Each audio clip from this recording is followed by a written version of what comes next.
जालन्याहून निघालेली वंदे भारत एक्सप्रेस मुंबईत दाखल झाली। पंतप्रधान मोदींनी व्हिडिओ कॉन्फरन्सिंगद्वारे हिरवा झेंडा दाखवला होता।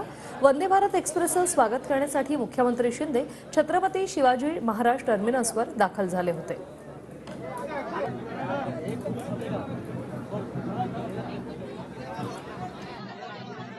आज जालना मुंबई वंदे भारत ट्रेन सुरू झाली। यासाठी मी आदरणीय देशाचे प्रधानमंत्री नरेंद्र मोदी साहेबांचं मनापासून अभिनंदन करतो। आज जालना मुंबई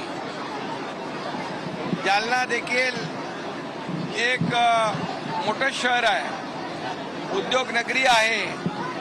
त्यामध्ये मोठे स्टील रोलिंग प्लांट आहेत। व्यापाराच्या दृष्टीने जालना हे मध्यवर्ती शहर आहे आणि मध्यवर्ती शहर जालना आणि मुंबई या वंदे भारत ट्रेनमुळे अगदी जवळ